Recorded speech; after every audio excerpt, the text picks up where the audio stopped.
கிறிஸ்துவுக்குள் அன்பான கர்த்தருடைய பிள்ளைகளை, உங்கள் யாவரையும் ஆண்டவராகிய இயேசு கிறிஸ்துவின் ஈடு இணையற்ற பரிசுத்த நாமத்தினாலே உங்களை ஆசீர்வதிக்கின்றேன், வாழ்த்துகின்றேன்.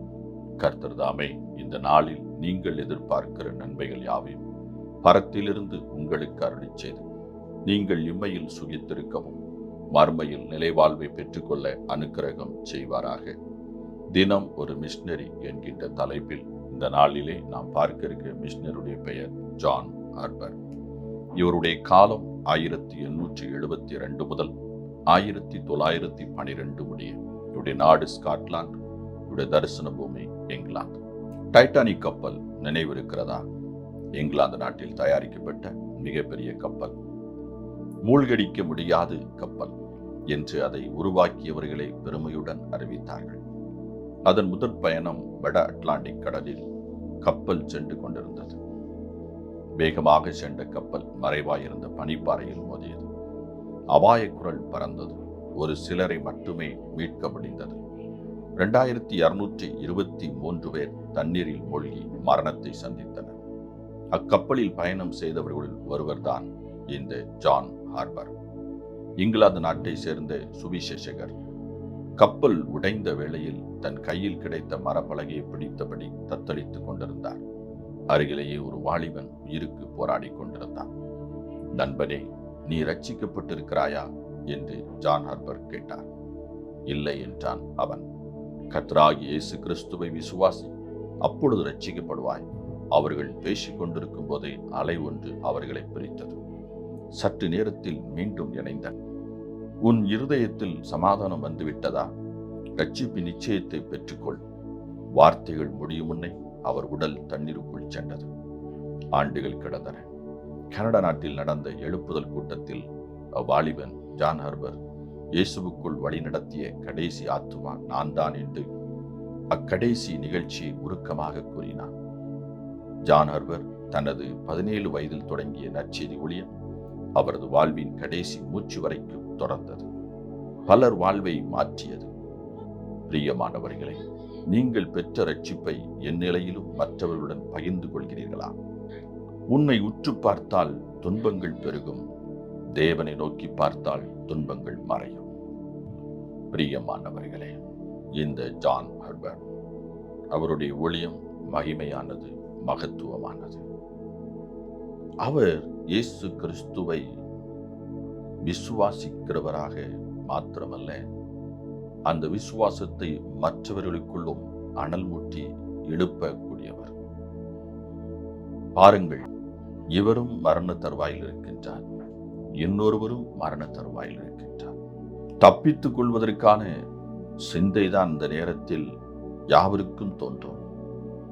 ஆனால் இவருக்கு தோன்றியதெல்லாம் மரணம் பயம் அல்ல. கிறிஸ்துவுக்குள் யாவரும் மரிக்க வேண்டும். தன் முன் ஒரு வாலிபன் மரிக்கும் தருவாயில் இருக்கிறான். அவன் கிறிஸ்துவை இரட்சகராக ஏற்றுக்கொண்டு விட்டால் அவனுடைய மரணம் கிறிஸ்துவுக்குள் சம்பவித்துவிடும். ஆகவே அவன் கிறிஸ்துவுக்குள் மரிக்கிறானா என்பதை தெரிந்து கொள்ள வேண்டும் என்று நீ இயேசுவை இரட்சகராக ஏற்றுக்கொண்டிருக்கிறாயா? நீ பாவமுறை கழுவப்பட்டிருக்கிறாயா?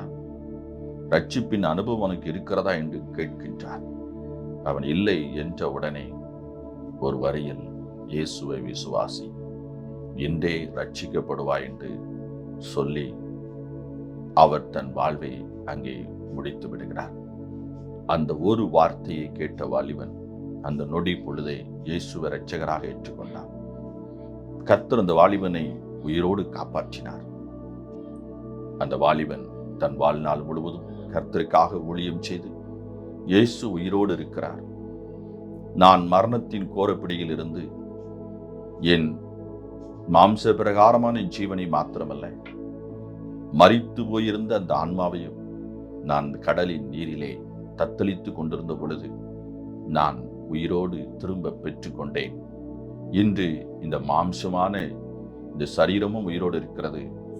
நித்திய வாழ்வுக்குள் போவதற்காக என் ஆன்மாவும் உயிரோடு இருக்கிறது என்று சாட்சி பகர்கிறதை பார்க்கிறோம். பிரியமானவர்களே, மரண பயம் யாருக்கு? ரட்சிக்கப்படாதவர்களுக்கு. ரட்சிக்கப்பட்டவர்களுக்கு மரணம் என்பது இந்த உலக வாழ்வை முடித்து நித்திய வாழ்வுக்குள் உயிர் பெறுவதுதான். பிரியமானவர்களே, இன்று உங்களுக்கு மரண பயம் இருக்கிறதா? நீங்கள் இயேசுவை எவ்விதமாய் விசுவாசித்திருக்கின்றீர்கள்? அவர்தான் இரட்சகர் என்பதிலே நீங்கள் உறுதியாக தரித்து நிற்கின்றீர்களா? அப்படி இருப்பீர்கள் என்றால், இயேசுவை உண்மையிலே இரட்சகர் என்று நீங்கள் இருதயத்தில் விசுவாசித்திருப்பீர்கள் என்றால், நீங்கள் அந்த நற்செய்தியை பலருக்கு அறிவித்துக் கொண்டிருப்பீர்கள். அதோடு மாத்திரமல்ல, மரணம் என்கின்ற பயம் உங்களுக்கு துளியும் இருக்காது. இதுவே நீங்கள் ரட்சிக்கப்பட்டுவதற்கான அடையாளம், கிறிஸ்துவுக்குள் வாழ்ந்து கொண்டிருப்பதற்கான அடையாளம்.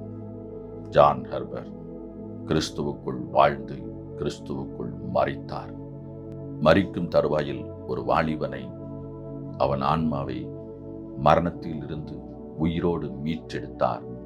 இயேசு கிறிஸ்து அந்த ஆத்துமாவை மீட்டெடுத்து தனக்கென்று தன் பணி செய்வதற்கென்று சாட்சியாக இந்த உலகத்தில் ஏற்படுத்தினார். பிரியமானவர்களே, இயேசு கிறிஸ்துவை விசுவாசியுங்கள், அப்பொழுது ரட்சிக்கப்படுவீர்கள். மரண பயம் உங்களுக்கு ஒருபோதும் இருக்கவே இருக்காது. கர்த்தர் தாமே உங்களை ஆசீர்வதிப்பாராக. இந்த நாளின் தியானத்துக்குரிய வேத பகுதி என்னாகமம் 33, நீதிமொழிகள் 24, யோவான் 6ஆம் அதிகாரம். இந்த வேத பகுதியில் வாசித்து கர்த்தருடைய ஆசீர்வாதத்தை பெற்றுக்கொள்ளுங்கள். கர்த்தர் தாமே உங்களை ஆசீர்வதிப்பாராக. ஆமென்.